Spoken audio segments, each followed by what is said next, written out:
Hello and welcome everybody to another episode of Study of X, the bi-weekly podcast where we discuss the Krakoan era of X-Men comics. I am your host Tim, and with me as always is Chris. You know, I was thinking about it because of that other, Krakoa Bake-Off comment that Scout did in New Mutants. I really want another show like that too. I mean, I don't know if I want like Survivor. I do think that would be kind of fun, but maybe Dancing with the Stars, but it's all mutants. That could be fun. I feel like it's gotta be a cooking show. Oh, yes, I know. Sergio's my name. Jumping the gun a little bit. Sergio. Yeah, I feel like it's gotta be a cooking show. It's really hard to top Krakoa Bake Off, so that's why I wasn't too sure. I do want something more, but it's a really good start. Yeah. Dancing with the X-Men, like it just, it's like Dancing with the Stars, except it's just previous people from X-Men teams. Mm-hmm. Sure. Beast is probably a phenomenal dancer. Yeah, I could see it. I could see him doing well in almost every show that I can imagine. I bet he cooks well too. Yeah. I bet he cooks well and just has the worst dinner conversations. Yes. Possibly. Yes, he's just a great cook, but you do have to put up with his conspiracy theory nonsense. Oh, he would be like that contestant who makes it all the way to the end and you hate. Yes. Yeah, he keeps picking off the ones you like. It's just like, I really wish Beast would get voted out. It's just, nah, he's still in. He's too good. Yeah. Yeah. Anyway, do we want to get into X Factor? Yeah, let's go. Yes. Oh, we're not talking about Beast, but yeah, we are talking about X-Men. Yeah. Well, not quite the X-Men, but yeah, we got 3 issues of different series this week. We got X Factor number 6, Cable number 8, and Children of the Atom number 1. Starting off on a new series here. Yeah, sound the new series alarm. Yeah, hit the soundboard, Sergio. Here comes a new challenger. I don't know what the new series alarm yeah. is. Yeah. You're gonna have to figure something out. I'm gonna edit something in. Yes. Yeah. I hope you enjoyed that, listener. Yeah. Yes, it's a surprise to almost all of us. Sergio will know what it is. Uh-huh. Yeah. All right. Let's jump into it. Okay, so for X Factor number 6, titled Sweet Number 6, and I'm going to butcher this. Sio mi nihil sire? I'm probably very wrong, but second movement. It's another musical theme for X Factor. Yeah. Okay. But this one was released in January of 2021 and is still written by Leo Williams. And you know what? We're starting this off with a nice breakfast conversation. Well, we start this off with a quote, actually. Death is an awakening from the dream of life. Burrow is sleep, down. Teresa Cassidy, except there's an asterisk, and then the asterisk is redacted. Maybe this isn't Teresa. I don't know how I could guess that. No, is this I think an anagram it's okay. for something? I don't know. Okay. It is not an anagram for something, but Teresa Cassidy is Siren, who we're going to be talking about in this issue, and who also died last X Factor. That's where we left off. Yeah. Yeah. That. Starting off with breakfast. Mm-hmm. Lorna is very, very tired and did kind of sad text Havoc last night, which I think is very funny. But as everybody else is just having some nice side conversations, she does end up getting a phone call, which she quickly hands off to Northstar, who becomes very, very excited and asks for a pencil before writing down a bit of information. I want to shout out the iBoy Prodigy conversation. iBoy thinks Prodigy has a soothing voice, so he's asking him to read a bee almanac. Uh-huh. Again, I just want to say iBoy is the sweetest boy. He is so lovely. Yeah. I love him to death.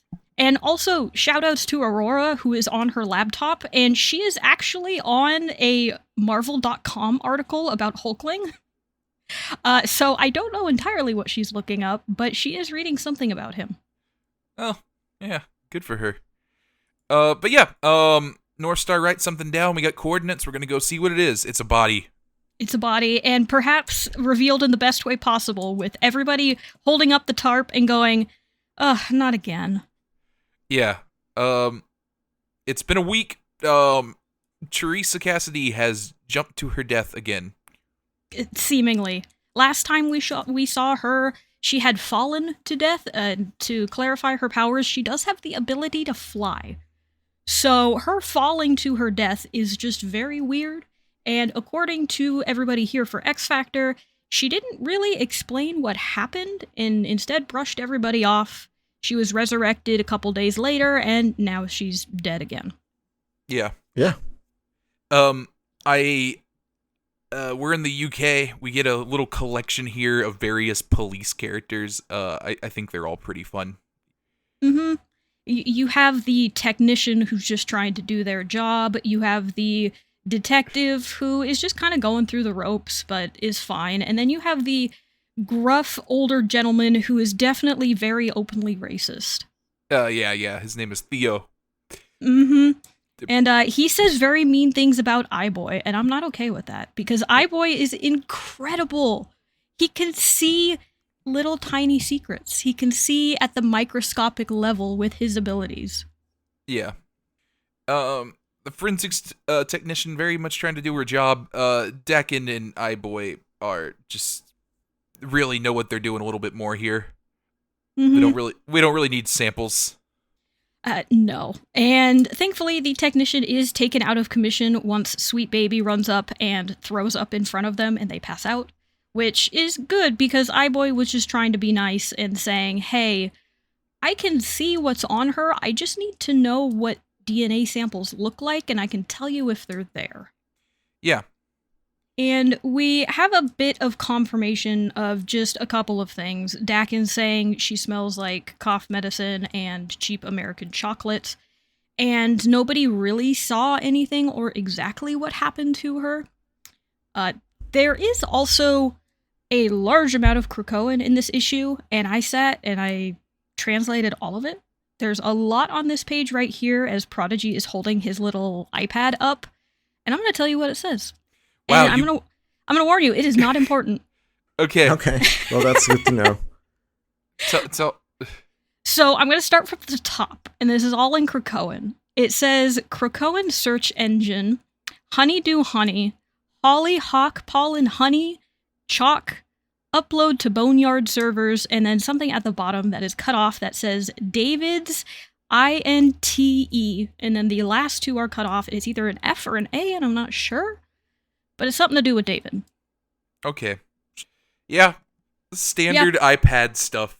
Yeah, standard CSI iPad stuff. And I'm going to warn you, there's more Krakoan in this issue, and it is of the same level. Yeah. Okay. Yeah. There's a lot of being condescendent to the team that's already on here, like the humans. Yeah.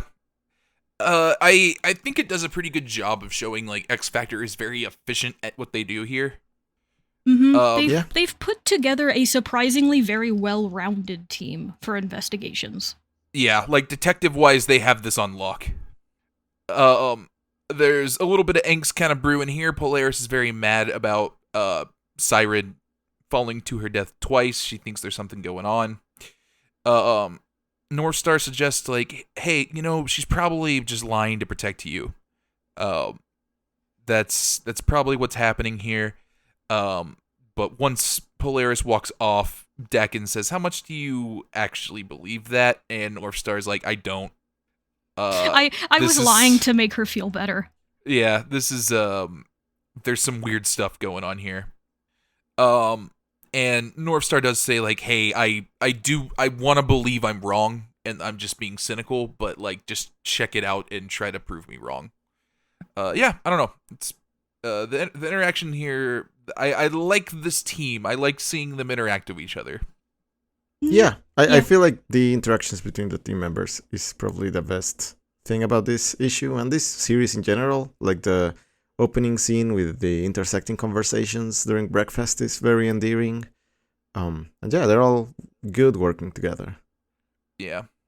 There's a lot of them too, which makes it like very dynamic how one is speaking to someone and then turns around and there's another character they can speak to, which keeps them moving at a good pace. I think like they it's that, and like they all have very distinct voices. Like I think Yeah. they've done a really good job like setting them apart here. Um so yeah, I don't know, good team. Um so Prodigy asks if he can go absorb Dr. Reyes because observe Dr. Reyes because he wants to learn how she does this autopsy stuff. hmm Essentially absorbing her powers. You were Yeah, correct yeah. there. So, and he gets the go ahead, so he follows Rachel to take the body over there, while the rest of them leave this very racist cop behind. Yeah. Oh, also, Northstar mentions getting identification, just so it makes this like little human interaction a little bit easier because it's a very messy jurisdiction wise. iBoy's very excited about this. He thinks we're gonna get badges. And he wraps a police line around his head like a headband. Uh-huh. Again, just the sweetest boy, and we need to protect him at all costs. Yeah. So, back at the healing gardens, Rachel and Prodigy are kind of standing off to the side while Dr. Reyes starts to work on the autopsy. They're talking together, and Prodigy is obviously a little uncomfortable being here and doesn't know how to approach Dr. Reyes. Yeah. She is able to immediately sense this and essentially calls him out and says, "Hey, why are you here? Like, this is going to take me a couple of hours to do. What is it that you want?" And before we get to that, there is some Krakoan on this page. What's the translation here? All right, so Dr. Reyes has this cool little holographic screen in front of her, and it says a couple of different things. One time it says, "Open autopsy recording." The next one says, "Recording." And the final one with a number on it says, "Sirens, right lung wait." Very thrilling, right. I'm telling you. But I'm also becoming more proficient in Krakoan. So soon I'll be able to do it by sight. That's good. I'm glad you're getting a skill. I'm sorry we've done this to you. No, it's okay. I'm going to wear it with pride. I'm going to say I can read Krakoan at least a little bit. That's something to put on the resume. I can say I'm multilingual. There we go. Yeah. Yeah. So Reyes prods Prodigy a little bit more here and is just like, what are you looking at here? Like, you clearly want something. I don't know, like, I can just do this real quick and be done with it. And Prodigy kind of gets out with it a little bit. He wants to figure out what we're doing with the bodies. And not so much Prodigy as it is Rachel, who very quickly reads his mind and says he doesn't know how to say it, but he wants to know where the bodies go. Yeah. So we kind of got a hint about this in New Mutants. They talked about it a little bit, but yeah, Northstar very upset because Prodigy wants to start a body farm in the boneyard. And I do think this, just like as Sergio said with the earlier breakfast conversation, really highlights the strength of this book in its team conversations and interactions, because you do have Northstar acting like a dad here, asking Prodigy why he wants to start a body farm, while the rest of the crew is just sitting on the stairs watching this happen and is very, very entertained. Yeah. I like this part where Northstar just exclaims something in French and Prodigy fires back also in French. Yeah, picking it up immediately, as he always does. But it works with the flow of the conversation so well. Yeah. I like this back and forth a lot. It really does. I think this reads like an argument very well. Like, yeah, these are two people that are kind of yelling at each other. Yes, and are both very animated in trying to explain their side. Eventually, Prodigy does win once he starts to explain it a little more, and honestly, he has a point, as morbid as it is. He points out correctly that there hasn't really been proper mutant academic science done at any point in history outside of maybe mad scientists. And if he could study the rate of decomposition, see what powers affect it, if they do at all, what it looks like, maybe how to handle that with different bodies, he might be able to pioneer this brand new academic field. And that's why he wants to do this. Yeah. It's just casually starting an academic field. By keeping bodies in the garden and letting them decompose. Yeah. I'm always for more science and more academic science, so I am absolutely on Prodigy's team here, and I'm very glad he won the argument. Yeah, I like this part too, where Northstar kind of realizes like what he's getting at, and just hits him with a "this is important to you," and like just like this is what you want, and then just decides to be a supportive dad. Yeah. I have to wonder why this is the first thing in his list in terms of like prioritizing medical science studies in Krakoa. But I mean, it's fine. It's might Yeah. as well. Yes. I feel I also wonder that too. I feel like there's probably more to it than this. Yeah, it feels like we're missing what precipitated this desire in him. Yeah. So there's gotta be something behind it. I wonder, because we're going to get a tease of this at the very end of the comic, where somebody asks Prodigy about his death, because he did state either last issue or the issue before that he's pretty sure he was murdered because he does not remember dying. He only remembers being brought back, and nobody seems to know how he actually died. So I wonder if this is also his way of trying to understand mutant decomposition and maybe trying to solve his own murder. Yeah, that is also me does make reaching with sense. all of that, but that's where my brain immediately went. Yeah, it just feels like there's gotta be something. Like we're missing Yes. we're missing part of why he wants to do this. Yeah. But I guess it's fine. You might as well. If you got some bodies lying around and you're not doing anything with them, might as well plant them in the boneyard. Yeah. Yeah, and it's not like they have a, deficit of bodies at this point, Yeah. So we flash to later. We're interrogating Siren. who is extremely unhappy to be questioned. Yeah. So she is brought here before everybody as they ask her, "Hey, how did you fall to your death again? You are a flyer." And she pretty much very harshly brushes them off by saying, 1, this is above your pay grade. 2, I can do what I want. And 3, leave me alone. Yeah. Yeah, they're very suspicious here, and kind of rightfully so, about her keeps happening. It's weird that this keeps happening. But again, she doesn't really seem to see anything wrong with that. Doesn't really seem to think that's their business. Kind of wants them out of it. It's very pushy for someone whose deaths are being investigated.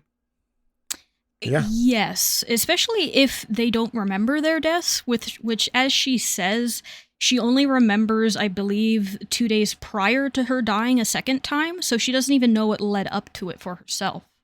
Yeah. Also, there's just this funny bit during all this where they keep having to corral her away from walking toward the body farm window. Yes, where one of her own bodies is, by the way. Yeah. Giant window overlooking the naked dead bodies farm. Yeah, maybe this wasn't the best place to have this little interrogation. Maybe get some shades for the Yeah, you windows could put at a the very curtain least. up. Yeah. But anyway, yeah, Siren ends up just exclaiming, they're both were accidents, I'm fine, and storms off. Dakin asked for a report, what everybody got. Everybody except Polaris just sprouts off what they learned from their abilities. It's very, very much like a CSI procedural of, okay, here are the experts and here's what they do well, and this is what they found out. Yeah, and it gives you a little bit of how they were able to reach this conclusion. The four here are iBoy, Rachel, Dakin, and Prodigy. And yeah, they're all of them just conclude, yeah, she's lying. She's not only lying, but she's also very afraid. Yeah. So Yeah. there is something definitely going on, more so that she is very afraid of and doesn't understand, it seems. Yeah. Yeah, this is what Tim was saying earlier about this being a pretty good investigator team. Mhm. They've got like 4 lie detectors. Yeah, Yes. it is insane. They stacked this thing. Yeah, the level of lie detection fallbacks here is nuts. Not only Yeah. can iBoy watch for subtle body movements, Rachel is a telepath, and Dakin can smell stress and fear. Yeah. It's kind of wild. They've got their bases covered. Yes. Yeah. Like it's like 3 different contingencies. But yeah, so Polaris makes an attempt to reach out to her again just as a friend.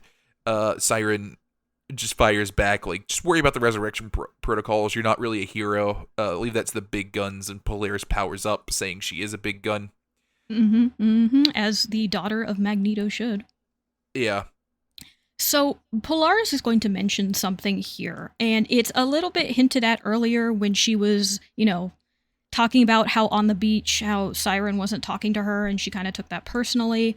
She's going to mention here where she says, I once came so close to cracking this world apart like an egg that you had to make a deal to host an ancient death goddess just to save my fractured mind. And what she is referencing here is from some classic X Factor number 244, where in order to save Polaris, Siren became host to something called the Morrigan, which, if you know, I believe, Celtic mythology. You might know who the Morrigan is. It is something like that, but in the Marvel universe. She is the goddess of death and is the goddess of war, fate, death, and doom. And yes, at one point was in Siren's body. All right. Comic books. Yeah. Yeah. Yeah, just a lot of comic books. But as this is brought up and Polaris gets closer to Siren, Siren's voice changes, and we get this by different text box and red texts, where Siren is able to use her sonic hypnosis ability to convince Laura not only to knock it off and leave me alone, but if X Factor does try to investigate her death again, that she needs to aggressively sabotage every attempt to do so. Yeah, her expression here just starts becoming more sinister. I like this page where she's doing the hypnosis thing a lot. You kind of get her hair just entangling Polaris. Mm-hmm. Like it's very it very much invokes like she has like Polaris like in her like grip at this point. Yeah. Yeah. Really like how this is done.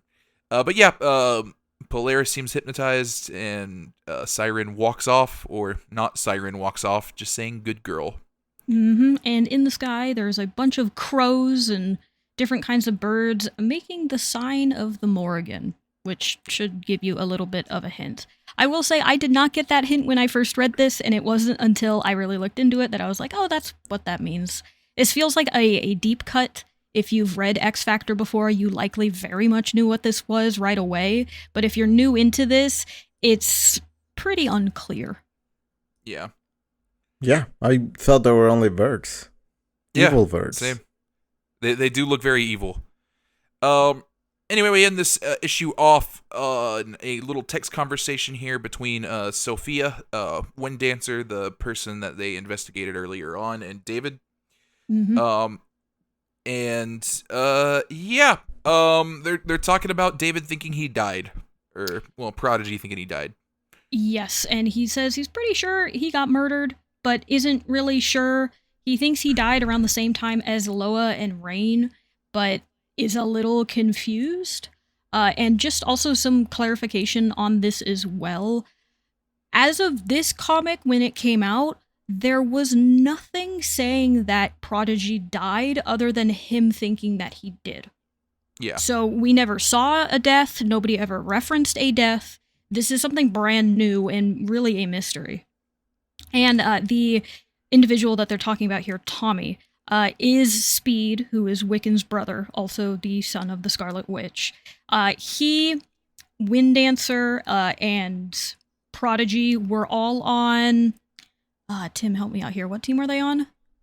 Was Wind Dancer on that team? I was thinking they were on, they were in the Young Avengers, Prodigy and Speed were, but I don't know if Wind Dancer was on that team. No, Wind Dancer was on another team with Prodigy. I might be thinking of Young Avengers, but thinking Wind Dancer was there. Yeah, that's what I was thinking, but yeah, Prodigy was on the Young Avengers. They Prodigy and Wind Dancer were probably on something X-Men related together. Yeah, that would be my guess. But there's a big connection here, essentially, at this little last teaser page. Yeah. Prodigy and Speed might have dated. That is the end of our first issue. Continuing the story of what started on the last one with Siren somehow falling to death, and now it seems to involve a death goddess taking over her body. Yeah, as you do. Storyline, honestly. I really, really enjoy the character interactions, and I think that's what carries X Factor for me so much, is all of the characters, especially iBoy, who I'm going to love till the end of time. But one of the highlights, I think, every time X Factor comes around, I'm always really excited to be able to read it again. Yeah, I enjoyed this book quite a bit. Yeah, it's fun. I don't have all the backstory related to these characters, but I'm having a blast reading about them. Yeah. And that's another good plus to it also, is you don't have to have read the original X Factor run to get some of these things. A few of them, yes, but not everything. Yeah. So, do we want to head into Cable? I mean, I guess. You guys want to go to dinner with Domino? Yeah, sure. I would. Okay, well that's good, because Cable number 8 is titled My Dinner with Domino, and it came out in February of 2021, and it was written by Gary Duggan. And we're actually going to start off here way in the past, in fact, millions of years ago in the primordial solar system, as we watch two asteroids collide and break into pieces, as Domino explains how her powers work. Yeah. She's a plot advancing device. Yeah, yes. Pretty much. I wonder how that will relate to future I gotta events. say, I like the follow-through of this opening scene. I think it's really silly. But it's also incredibly silly. I like how she's basically an out for a writer to advance the plot. Yeah. Without having to worry about tying it into anything. Yes. It's also a way to make things really convenient without people just wondering too much about it. It's just oh yeah, that was kind of convenient. Well, luck powers. Mm-hmm. Yeah. With Domino, with a writer, you can be as subtle or as blatant as you want, and either way it's acceptable. Yeah. And this issue is all the way on the blatant part. Yes. Yeah. It's so much fun. It's basically where all of Domino's luck disappeared in X-Force, it went into this issue. Yeah. Uh-huh. So they're in Tokyo. Domino just had the vibe. Mm-hmm. She's like, oh, no, I don't know why we're here, but also, it's been a long day and I'm hungry, so why don't we go eat? And Cable's like, come on, I have to go save these kids. What do you mean, let's go eat? And she's like, don't worry about it. Yeah, I came here because the old Cable wasn't really cleaning up his messes, and now I have a mess here that I thought I cleaned up. I have to fix this. And yeah, Domino's yeah, but food. Mm-hmm. And thankfully, tying this all neatly together in this Cable series, they're going to eat at Galador's. Yeah. It's Galador themed. I actually kind of feel bad because, man, all the Galadorian people died, and all they get is a tourist trap restaurant. I feel bad. Yeah. Uh-huh. I like how Cable does not recognize the name at all. Makes no connection. Yeah, it's not it's weird this is a restaurant. He's just kind of oh yeah, I don't know, man. I've never eaten here. Mm-hmm. Yep. But yeah, Domino says yeah, we're probably here for a reason. And right as she's saying that, Cable is looking behind her. One of the old Cable clones is just eating behind them. And not quite eating, but he works here. He seems yeah. He's got yeah. That's wild. Yeah, he is just cleaning up. Yeah, he's cleaning up someone's tray. Yeah. Mm-hmm. Just incredible timing with all of this. And Cable is baffled, and he's like, that's the guy. He's the baby napper, before running off to try and catch him. I like how it is revealed behind Cable in this page that there is a robot band playing in this restaurant. One of them has a guitar. Yeah. There's a family up there taking pictures with them. It's good stuff. Yeah. I like this vibe a lot. I also like the vibe. It's very silly. I would go to a Galador's. Yeah. Cable chases the future clone into a locked door. Cable tries shooting the door a little bit and then realizes like, oh, wait a minute. I am this person. And just scans his eye and it opens up the door. Yeah, we keep mentioning it that way. I didn't realize that the Monsignor from last time, the head of that cult, was also an older Cable. And it's a reveal here once Cable realizes that the biometrically locked door can be opened by himself because he is that person, they're clones. Yeah. I think it's a fun little reveal. Definitely didn't clock it. I did clock that this worker here did look like the cult leader from the last issue, but not the clone part until they actually kind of spell it out for you. Yeah. Yeah. So yeah, it's been Cable clones the whole time. Yep, it's Cable clones all the way down. Yeah. But yeah, he threatens the Cable clone, just says like, hey, get away from there. I thought I killed Strife, now I'm gonna kill you. And he's like, oh, yeah, sure, dude. And then opens up a bunch of clones. But these are young Cable clones. Cable manages to shoot him in the head, but the Cable clones are running toward him, and they're all dressed like him, too. Yes, and you know what the punchline of that joke is going to be, and yes, it does happen. It's still fun, honestly, when it does happen. Yeah. Man, this restaurant has to be really profitable to keep all of this equipment running. Yeah, Right? probably. Just, it's weird how this Galador's is eating up so much of the electrical grid. Yeah, there's dozens of like clone pots or whatever these are. Mm-hmm. Yeah, keeping all the yeah. Cable clones alive, and somehow it works out. Yeah. But yeah, gets in a fight right as Domino walks up to the door. And it's like, maybe I should actually do something about this. Still holding her food box. Yeah, just enjoying it. Uh-huh. We also get a little bit of an internal dialogue kind of before this from Cable, just kind of pondering like how he ended up in this situation, and he really wish he questioned Apocalypse because he's the one that raised Strife. Mm-hmm. And he just wants to know like why, like this is their problem again. Yes, you created the clone that hyper fixates and hates me. Maybe you could help me stop him or a little bit of something. Yeah. But no, Apocalypse is busy reconnecting with his children and his wife, so can't do that. Yeah. So Domino kills all the Cable clones, and there's looks like Cable's still standing, you know? He's good, tells her to stop, he's friendly. And then says like, yeah, you know what? You did pretty good. How do you know which ones were copies? She says she didn't, and he's like, oh yeah, that's crazy. You emptied the clip. And she's like, nope. And then shoots that one right in the head. Yeah. And goes over and picks up the real Cable. And his first question is, you're out of bullets, right? Yeah. Just fantastic. Again, the punchline was there. You saw it coming. Still fun. Yeah. But Cable relates that, hey, Strife was here, now he's gone, he's gonna keep replacing me, but we're gonna have to figure out something to do with these bodies. That seems weird to just leave in Japan like this. And Domino's like, wait a second. Starts counting all the bodies, and is like, ooh, bad news. My magazine holds 10 rounds, and there were 12 of you, only 11 are dead here. Somehow I killed one with 2 bullets. Or, I killed 2 with 1 bullet. Yeah. So, there's still a clone out there. We gotta go catch him. So we're gonna go do that. Mm-hmm. And he doesn't seem to get very far, being trapped down an alley when they reach him. They have him drop his gun, which falls into a puddle as it is raining outside and electrocutes the water. Cable and Domino are kind of taken out of commission a little bit as Cable tries to get some information out of him.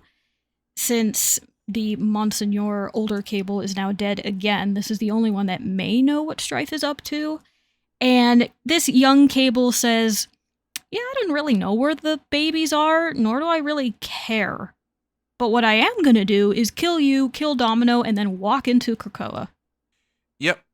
And I'll walk back in. There'll be 12 corpses of Cable, 1 corpse of Domino, and I'll be the new Cable. But right as he's planning on doing this, he looks up at the sky. It's a tiny rock. He briefly wonders if it's Sunfire before the tiny meteorite takes his head off. Domino is just a lovely walking plot device. Yeah. His face explodes. Yes. Yeah. Yeah. Before the rest of his body does, too. All that's left is his shins and his feet. Yeah. God. Yeah, Domino says, like, yeah, that's crazy, right? Anyway, lose my number. And yeah, probably the best response to that is please don't talk to me again. yeah. So it kind of an end to the issue, not very long. There is a data page here where Domino is just texting Beast saying, hey, Strife stuff, there's 12 bodies in Japan. Can you get somebody to go clean that up? And he's like, yeah, okay. Yeah. He seems very uninto this for like a little bit, and then she just keeps pestering him, and he's like, okay, got X Factor on the way. Mm-hmm. But yeah, after this, we flash to old Cable. Yep, in another place and another time, Old Man Cable finally gets to the tower that he has been walking to with his really cool robot horse, only to walk in, step over the obvious trap, and fall into the less obvious trap, as his apparently nemesis has tricked him again and has dug a grave deep enough for him. Yeah. And that's what we get. It's been a while since we've flashed back old or Cable. forward to old Cable, yeah. Yeah, it doesn't help that X of Swords really kind of cut in on this a lot, so it's just been kind of sitting off to the side. Yeah. Yeah. It's welcome, though. I'm happy to see him again. Yeah. So yeah, a bit of a faster paced issue, but I enjoyed this one quite a bit. It's pretty fun. Yeah, I thought it was fun. I oddly feel like it's a little empty. You know, we didn't really progress too much other than figuring out that it's Cable clones all the way down. We still don't know really where Strife is. We don't entirely know what he's doing with those babies. It's just kind of here to hang out with Domino, and I'm kind of okay with that. Yeah. I like hanging out with Domino. And I guess she's not sticking around for the next issue. Yeah, I'm guessing not, but we'll see. Yeah, we just kind of had her little one-off, and then she's out, which, Yeah. fair. I would imagine it is very fun to write Domino, because you can just get away with anything, so. All right, so do we want to go into issue 1 of Children of the Atom here? Yes, Sure. And I have a lot to talk about with this one, because it is our first #1 since, I believe, Sword. But I'll give a bit of background on this one. Here's what I know before we go into it. Yes, what do you know? This was supposed to get released a lot earlier. Yes, and I have the dates. Yeah, it was announced and was on the release calendar before COVID. Oh, wow. Yeah, and the release date currently on it is March of 2021. So that gives you an idea of when it was supposed to come out and when it actually came out. Yeah. Yeah, it is definitely a casualty of COVID. Its original release date was April of 2020, and it got pushed back almost a whole year, which is a little wild. Yeah. This book was also actually first teased and revealed in 2019, also at San Diego Comic-Con.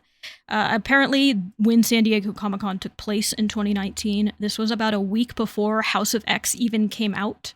And at that panel, they had started to tease the second wave of books that was going to start. Vita Ayala was teased with this one, and Leah Williams was also teased. She is the one that is working on X Factor right now. Interestingly, I also found that Ed Bryson was supposed to have a book in the second wave. We're going to see that he doesn't. He does have a book far later in 2023, but I'm wondering if it's the same book that was meant to come out here or not.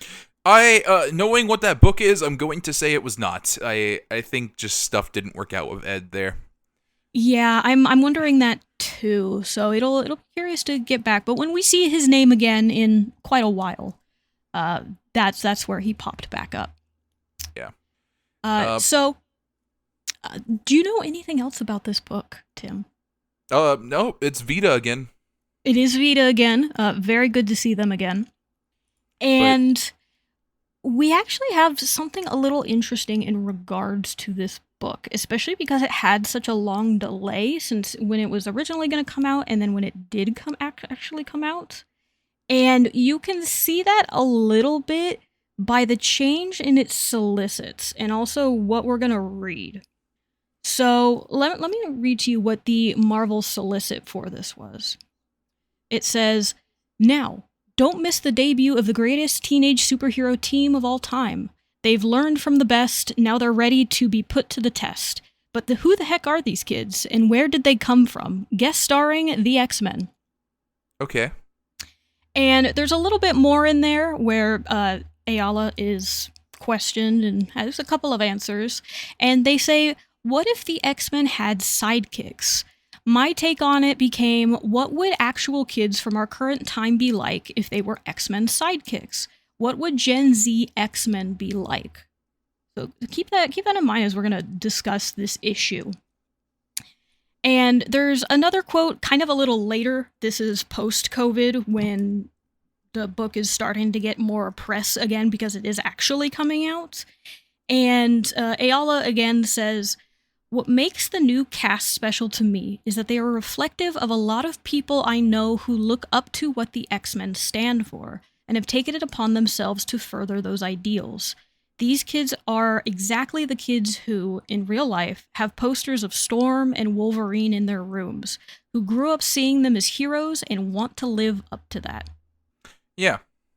So, at first, this is like, okay, normal press talk and everything for what we're going to talk about. But I think those comments become a lot more interesting and fascinating once we get to the end of this first issue.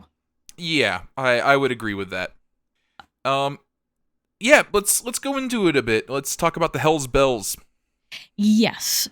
So, for Children of the Atom #1, Uncanny, like we said, this came out in March of 2021 and was written by Vita Ayala. When we open up here, we are met by the mostly depowered Hell's Bells. This is an all-female mutant terrorist group from X Factor number 80 in 1992. And here we have Vague, Briquette, Tremulo, and Flambe as they are robbing a cash truck when the new kids on the block arrive to stop them. Yeah. Flambe has fire guns. I think those are cool. I also think those are very cool. Yeah. So, do either one of you want to describe the new kids on the block? They're big name X-Men with the numbers filed off. Yeah, Yes. yeah. Yes, that is exactly who they are. So we have here Cyclops Lass, which should give you an idea of her powers. Her name is Beatrice Buddy Bartholomew. We have Cherub, who is just Archangel. He is Gabe Brathwaite. We have Marvel Guy, which is Jean, but a guy. He is Benny Thomas. We have Daycrawler, who is just Nightcrawler. That's Jay Thomas. And then we have Gimmick, who is Gambit. And her name is Carmen Maria Cruz. And just to note, even though this is Children of the Atom #1, all of these characters were actually first introduced in Marvel Voices #1 in 2020 in Vita Ayala's story about race. These characters were actually background characters meeting Forge and getting his signature. Oh, interesting. Yeah. So fun little tidbit right there. But these are our new kids here as they come into the fray looking to, save the day as heroes do. Yeah. We get some narration here from Buddy kind of over this too about how, she always felt different for a while. And then one day she saw the X-Men on TV and was just enamored. Was like, oh, those are my people. Mm-hmm. I get it now. Yeah, but she's here to save the day. The whole team is. They're given mutant kind of bad name, and that ends now. And the battle is about to rage. Yes, it does. And we get looks here at everybody's power sets, and if the names didn't kind of warn you, everybody here does have powers related to the mutant that they're named after. So Daycrawler can teleport with the same little bamf. The Archangel I think you here, mean Nighty Nightcrawler. sorry, Nighty Nightcrawler. I'm gonna call him Daycrawler. That's fair. But he is not blue. No, he's still just a young kid. Cyclops Lass can shoot lasers. Gimmick can what looks like power up little sewing needles and throw them, and they explode like Gambit's cards do. And we just kind of get to see a nice little showcase here of all of the powers and how they work. We also get a bit of dialogue here from the Hell's Bells explaining that, you kids seem like you've never done this before. Yeah.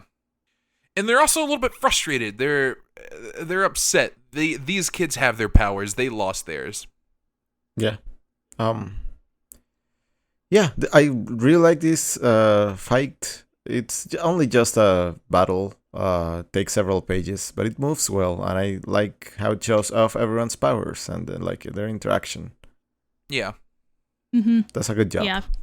Yeah, no, very good way to really kind of introduce what this little team is about here. Yeah. Yeah. And yeah, they're pretty successful at it. They win the day, they tie up the villains, and they bamf out. Mm-hmm. Good work, team. We have time for the superhero exit. Although, they do say not bad for our first mission as we get a shot of the absolutely destroyed street corner that they're on. But technically, they did do a good job. Yeah. Anyway, mutantsunmuted.com is our data page here. And probably a really fun tongue-in-cheek data page, because it pretty much is a riff on the X-Men Marvel wiki, which I use a lot of when it comes to character backgrounds. And it is their version of it where it is the Archivist X updated entry of the Hell's Bells, who they are, their powers, how they lost them, and where are they now. Yeah. Also, I don't believe Burkett is here. I think this is just Tremolo, Flambe, and Vague. So there was another one called Shrew who betrayed him. It goes over their power set a little bit, and Burkett is the only one that didn't lose their powers. Yes, you are correct. So those are the only ones that we have left here. Yeah, are the three that are depowered at the moment. This is also, the entry is by somebody called Archivist X. Just a cool username. That might come back a little bit later. Maybe. We wouldn't be pointing it out if it didn't. But, maybe. You never know. Yeah. But yeah, the kids are in an alley having a little discussion. Pretty happy about how things went. Talk about how awesome it is. And right as they're kind of getting into it, Maggot, Magma, and Pixie show up. And the kids are floored. It's the X-Men. Yeah, kind of the B-list, but, Yeah. I wouldn't even say the B-list. This is like the D-list. Yeah, So, have we you know. talked about Maggot before? We have not. I actually wrote down some stuff about him. So we have seen Pixie, who's been in the background of a lot of stuff in New Mutants. Magma is from New Mutants, also in Nova Roma, our favorite place in South America. Yeah. So Maggot is from Uncanny X-Men number 345 in 1997. He was born in South Africa. And his mutant ability is that his digestive system is sentient and takes the form of two slug creatures that he has named Eenie and Meanie. These slug creatures are what keeps him alive because he can't actually eat normally without them, so they eat for him and then painfully return to his stomach to give him the nutrients he needs. It also makes people really freak out because it's a little weird. Also, he's blue. Yeah. Okay. That's cute. That's very endearing. It is, and he's been a good character throughout his entire existence. He's been on the X-Men before. He's genuinely, there on the good side of things. Magneto did try to recruit him once by saying, hey, people look down on you and make fun of you for this. Why don't you join me? And he was like, nah, I don't think people are all that bad. Yeah. He's just a good dude. But yeah, the Children of the Atom fanboy a bit. And the little D team here congratulates them, just says like, hey, you did a pretty good job there. You kept damage to a minimum, which I guess that's keeping damage to a minimum. Mm-hmm. But yeah, again, they seem genuinely proud of them, and they're like, hey, why aren't you on Krakoa? Or are you there and we have just not seen you? Are you like at Hellfire Bay or something? Yeah, you got the call, right? And Cyclops Slash just goes, yeah, we got the call. But, we just, getting things settled here. We got school. Yeah, school, parents, there's a lot of stuff, right? Yeah, and they're like, yeah, we could just psychically implant that in you. You don't have to be here. And they're like, oh no, we got families, I do like the concept of if you go there, you just got all of schooling implanted in your head. Yeah, it's just like that's kind of a wild concept, and also explains why the New Mutants school is not actually focused on algebra or anything. It's just focused on fighting. Yeah, because technically they all should know it now. Yeah, you just learn calculus by having it dumped in your head. This doesn't feel real. I don't feel like everyone on Krakoa knows calculus. I don't feel believe that it way. either. Everyone's just like real good at physics. Like, nah, like I don't buy that. Like, I don't think this is a thing. I wouldn't buy this. Or maybe it's just the very basics of school, like maybe public education. They stop at maybe a 12th grade level and are like, all right, after that, if you want to, you can learn it yourself. You don't believe like Rainboy is just really good at chemistry? I don't know about chemistry, but I'm sure he's really good at history, All right, let's I agree. I don't really buy it either. But yeah, the cops are here, and hey, we can't do no teen superheroes. This is actually a reference to a bigger plot that was happening right now. They made being a kid superhero illegal. That sounds like a very New York thing to do. Yeah, that just stuck for a while. So you can't be teen superheroes. Yeah, you had to do Marvel Civil War, but again, and this time with kids. I don't even think it was New York. I think it's just like nationwide. You can't do. That's funny. Yeah, no champions allowed. Understandable, honestly, after what the champions did. But yeah, we got to avoid the cops. They're like, okay, let's dip into this Krakoa gate real quick. But as they dip in, they realize they were not followed. Yep, the new kids did not follow them, instead bamfed somewhere else, looks like on the top of the roof. And there's a bit of dialogue here about, never meet your heroes. Yeah. So, the beginnings of a very important plot point, even though it is not very apparent at the moment. Yeah. So yeah, we flash to the summer house on the moon, as you do, where I guess some of the X-Men are just hanging out. Cyclops, Storm, Wolverine, Nightcrawler, and Jean are here just playing pool. Yep, drinking beer and playing pool. Yeah. It's the A-listers' day off. Heck yeah. They're like, hey, yeah, there's some kids in New York. That's weird, right? Like, they don't really have a support system. We should probably help them out. Yeah, this very fun little back and forth develops where Wolverine says, hey, we should go get these kids and bring them home. I don't care that they haven't been here yet, but they're in danger and we should go save them. And Cyclops and a couple others are like, but is that okay to do? Should we just kidnap people and bring them to Krakoa even if they don't want to? And Wolverine is like, yes, absolutely. Yeah. Yes, like, there's no question. He's like, yes, absolutely. I'm asking for us to kidnap children. Yeah. And Jean mentions like, oh yeah, I had the professor check in on it. They aren't registering on Cerebro. They're probably blocking it. Yeah, there is a kid there who is dressing like me and has taken my name, so he does have telekinetic powers of some kind. He might be blocking it. I appreciate Cyclops accidentally bouncing the cue ball over the ball he's trying to hit. I've been there, buddy.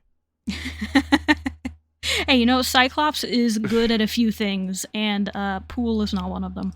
Yeah. But yeah, Nightcrawler also just points out, hey, if they're blocking Cerebro, we should probably leave them alone. There's probably a good reason for that.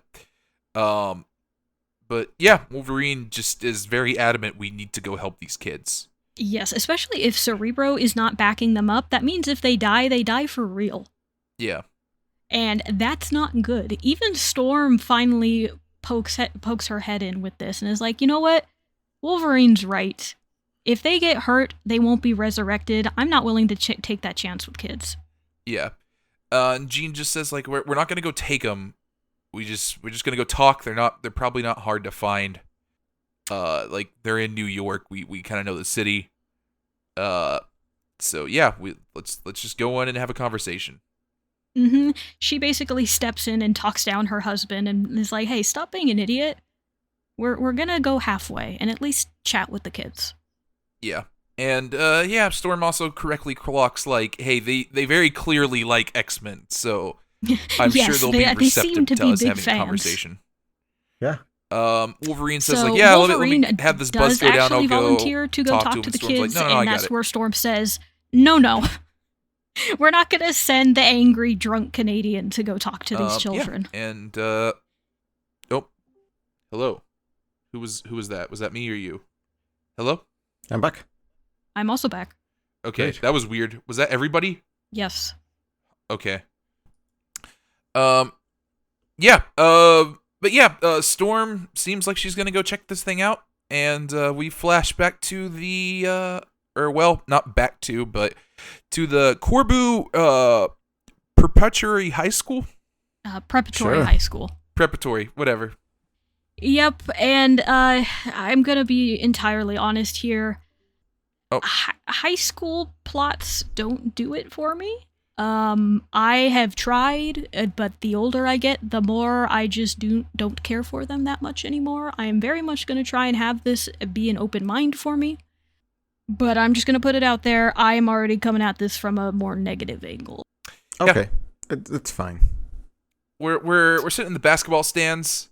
We're talking about the Dazzler single, the new Dazzler single. Apparently, she got Lizzo to feature. That's a reference that didn't hold up super well.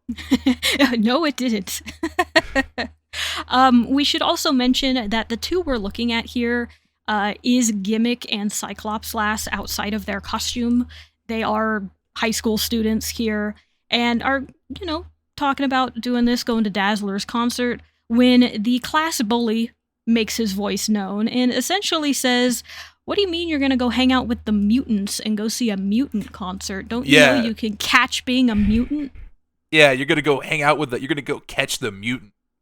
Yeah, it's stereotypical high school jock stuff. Yes, but something to note here is Cyclops Lass does fight back against that pretty quickly and not aggressively, but what's the word I'm looking for? She's very, very blunt in her support of mutant rights and mutants, pretty much telling him, hey, you're believing in fake conspiracy nonsense. Don't do that. Yeah, Carmen kind of tries to talk her down here, but yeah, this is clearly something Buddy's pretty used to. Coach yells, "Hey, go take a walk, Taylor."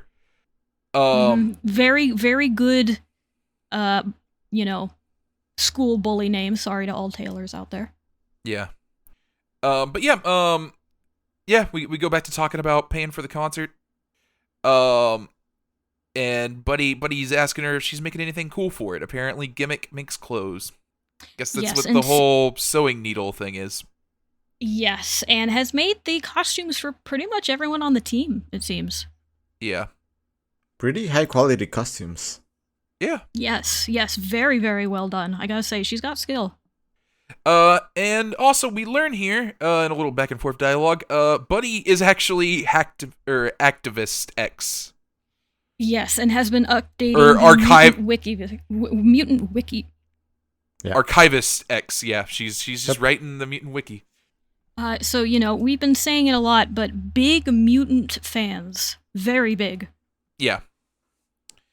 And here we get the other note as they look down and watch, looks like Gabe and, what's this other guy's name? Oh, Benny playing basketball. Buddy has a crush on Gabe. And that's not great because Gabe and Carmen are a thing. Yeah, or well, they seem like they're a thing. They get along very nicely, and she just thinks like that's going to be a thing. Yeah, so it's, a brooding, relationship drama getting put in here. Yeah. Yeah. High school drama. Yeah. High school drama. Yeah. You can tell I'm excited. We kind of learn as well just what their kind of backstory was. Carmen showed up, wasn't really able to speak much English, but he hung out with her, and they've just been kind of best friends ever since. But yeah, she's been crushing on Gabe for a while. But we're interrupted by the sudden arrival of another kid. It's this kid named Cole, who has been out sick for a very long time, and now he's back and ready to ball. Mm-hmm. And is surprisingly even better than normal. He's better than he good. was before. He's not going to let something dumb like almost dying stopping him. We get a bunch of fun action shots of basketball here. Yep. There's definitely some sports going on. Yeah, and Cole does well. Just dunks the ball. We get a little sense of stuff might not be super okay here with the dunk. He gives him a "still think I'm weaker than you" line, but gives him his hand, picks him up, and we're good. He's glad to have him back. Yep. So Cole and Gabe again, more drama being set up here, or at least also something going on with Cole, considering he's a lot stronger and better than normal. I wouldn't be surprised if that's a plot point also. Yeah. Yeah. We get another data page here. It's again another page of Mutants Unmuted. You can watch some videos here. Jumper Carnation, Dazzler spotted in Tribeca, a new collab. There's footage from the media, there's mutant fights, sightings, fan encounters. There's also a forum where there's a question posted of how do the gates work? And somebody says, I tried the one in Washington Square Park and nothing happened. I was still in Manhattan. But apparently, the gates just don't work for you unless you're a mutant. If you're a mutant, you make it through. If you're not a mutant, you just walk right through it like it's nothing. Yeah. Yeah. I like how this is there to introduce people to the concept. Yes, yeah. I think it's a very good way to introduce what's about to happen. Yeah. So, later, we see here as Buddy packs a bunch of her things and gives this monologue as she leaves her home and her dad, who is asleep on the couch, saying that she has always felt different and she knew she never really fit in until she found the others that she's friends with. And she feels bad about having to leave her dad, but feels that this is the best and he would want the best for her. And as this is all going on, we see the Children of the Atom crew here all take a train over to Coney Island, where there is a Krakoan gate underneath it. Yeah. And yeah, we're all full costume. We're going to take the gate. We're going to Krakoa. And yeah, they're just going to give this monologue about how they're ready to be who they're supposed to be. They're ready to believe, or ready to belong. They want to embrace the future. And they all step through the gates and come to the realization they're on their own as they end up on the other side. And Buddy hits him with it. It's okay. Next time, let's leave before someone sees us. Yeah, and by the other side, we mean the gate doesn't work. Yeah. They are not mutants. Yeah, that's the reveal here. Yeah, I feel like that's heavily telegraphed all throughout this. Yeah, it's very obvious there's something going on here. What could be going on? Oh, they aren't actually mutants. Yeah, I think I clocked this right when they spoke to Pixie and the others. They were being super cagey. Yeah. That's where it's extremely obvious because they're like, maybe we don't want to go through the gate. Maybe we're busy, whatever. Yeah. And it's then where it's like, oh, okay. But definitely here is when, I don't want to say delusion because I feel like that's too strong of a word, but they want so desperately to be mutants that they're trying to go through the gate. They're playing superhero. Yeah. Yeah. This is the other side of the Cult of X and the... God, I don't forget what the less... Or rather the more benign version of Cult of X was. Yeah, this is just a school version of that. Yeah, here are some kids who saw the X-Men on the news and thought they were really cool and wanted to be mutants, but weren't. Yeah, it's a very interesting topic to tackle, honestly. I'm gonna be honest. When this initially came out, when I saw it was a lot of high school drama, I dropped it pretty much immediately. So I never actually finished Children of the Atom. I don't know where this goes. But coming back to it and having read Vita's comments about why they wrote it and kind of what they were going for, what would Gen Z kids, what would they be like if they were here and doing this? I'm coming to view this with a lot more appreciation for what they're going for with the writing here, because trying to tackle a story about kids who are so into people that they look up to from a marginalized group that they are pretending to be that marginalized group is kind of a lot to tackle. Yeah. And that is a lot to talk about and try and discuss. And I'm very curious to see where this goes, to see if it actually works out on a, narrative level and what is going to be discussed here. Because I don't know. That is a interesting topic, and it's not something that doesn't happen. Outside of like the Marvel universe and everything. You do have kids who look up to others, maybe in marginalized groups or others, and do want to be a part of that, even if they aren't. Yeah. Yeah, I'm really curious about where this is going. The topic is a little bit fraught. And I'm immediately skeptical of anyone describing anything as like Gen Z's take on X. But yeah, I guess this is at the very least very, very solid and well written, and things are going somewhere. I'm very curious about how it's going to land for me in the end, because it's kind of a tricky thing to tackle. Yeah. Yeah, and I kind of agree with you. I think using the term Gen X to describe these kids, I don't feel is terribly accurate. It's also, not a term I totally like, but it's a way to say, these kids, or kids these days, I guess. Gen Z. These are definitely not Gen X. Sorry, yeah, Gen Z. That was my bad. Yeah.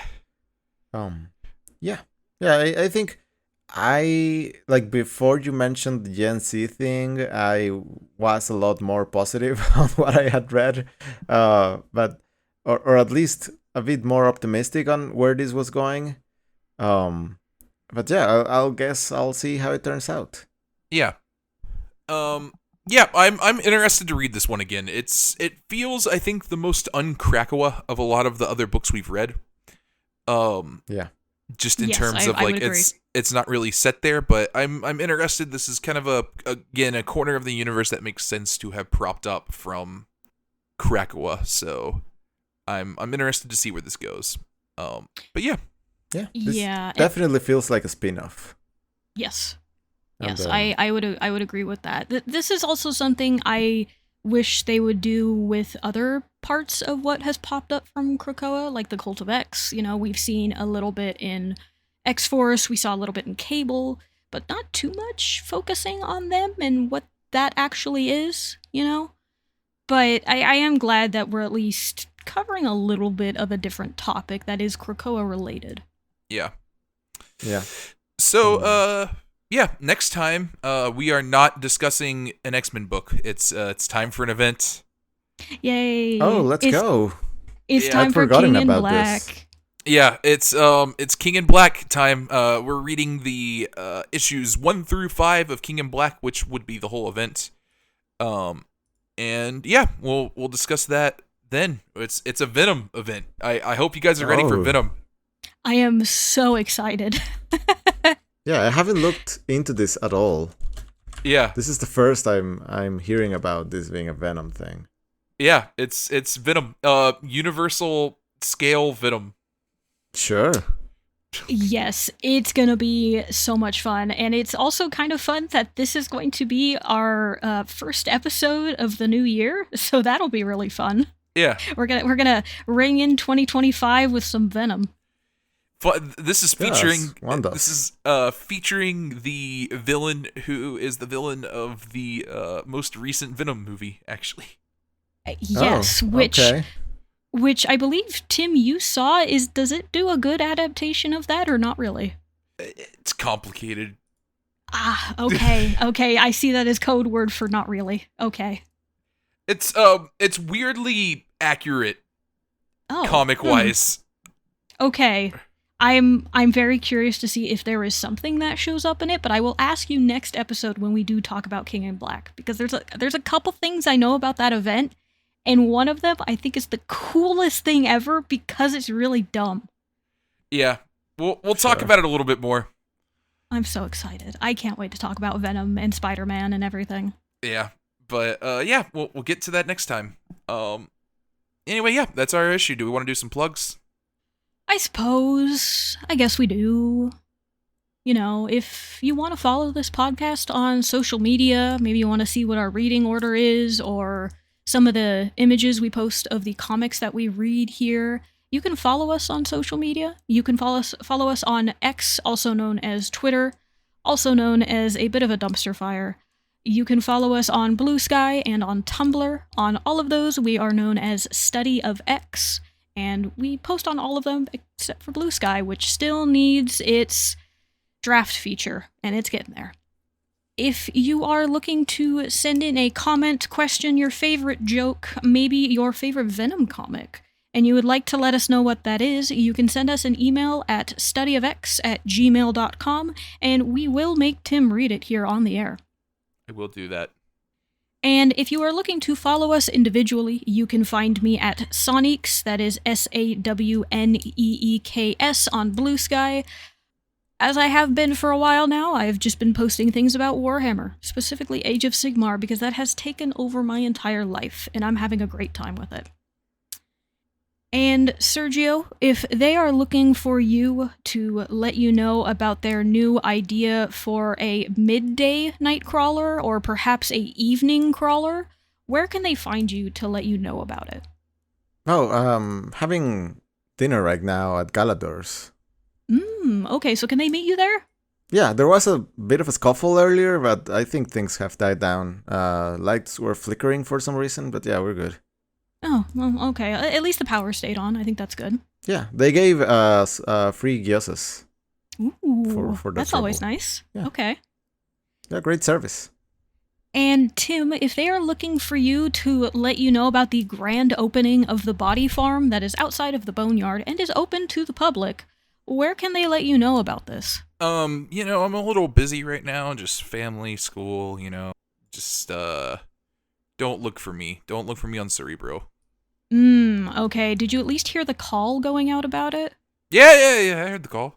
Are you going to be okay. cheering for the Corvo Pigeons this next game? Yeah. They're I think they are really gonna make a run for it. I see. Especially since Cole came back, I really think they're going to win state champion this year. They got it. They really have a chance this time. That's gonna be the episode. Also, please rate and review us 5 stars on Apple Podcast or your podcast app of choice. But Apple's the good one. You should get on Apple Podcast and give us 5 stars. Yes. Or ignore that this time, since I absolutely did forget to say that at the start of this. That was my bad. Yeah. But if you do make a comment about it, it has to be 5 stars. Yeah, it's okay. You can hate us, but still give us 5 stars. Mm-hmm. And yeah, that's I would just appreciate you are listening to this and you're like, oh, they don't mean me. I mean you. It's you, Get 'em. Taylor. It's you, Taylor. Yes. Like- you can make up for your bullying ways and leave us a 5-star review. Yeah, give us 5 stars, Taylor. We need this. All right. And Please, yeah, we're begging. I think that'll be it for this episode. Mm-hmm. I think we hard cut out of here. I don't know about you guys. Yeah. All right. Later, mutants. Bye. Bye.